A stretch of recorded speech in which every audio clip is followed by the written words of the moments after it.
அடுத்து உரையாற்றிய மாண்புமிகு திரு மு. தமிழன் அன்சாரி, மாண்புமிகு திரு கே. நித்யானந்தன், மாண்புமிகு முனைவர் MH ஜவாஹிருல்லா, மாண்புமிகு திரு எடப்பாடி கே. பழனிசாமி அவர்கள் மற்றும் ஆகியோர் உரையாற்றுகையில் தீர்மானத்தை எதிர்த்து உரையாற்றியுள்ளார்கள். எதிர்க்கட்சி தலைவர் வெளிநடப்பு செய்துவிட்டார்கள். மாண்புமிகு திரு SP வேலுமணி அவர்கள் தீர்மானத்தை ஆதரித்து உரையாற்றியுள்ளார்கள்.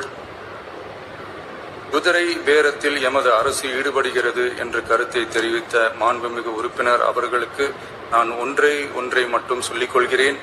இந்த அரசு குதிரை வேகத்தில் செயல்படுகிற அரசே தவிர குதிரை பேரத்தில் ஈடுபடுகிற அரசு இல்லை என்பதை ஆணித்தரமாக தெரிவித்துக் கொள்கிறேன்.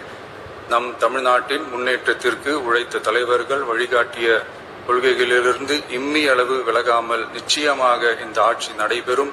எனவே நான் மொழிந்துள்ள இத்தீர்மானத்தை மாண்புமிகு உறுப்பினர்கள் அனைவரும் ஏகமனதாக நிறைவேற்றித் தர வேண்டும் என்று கேட்டுக்கொண்டு அமர்கிறேன்.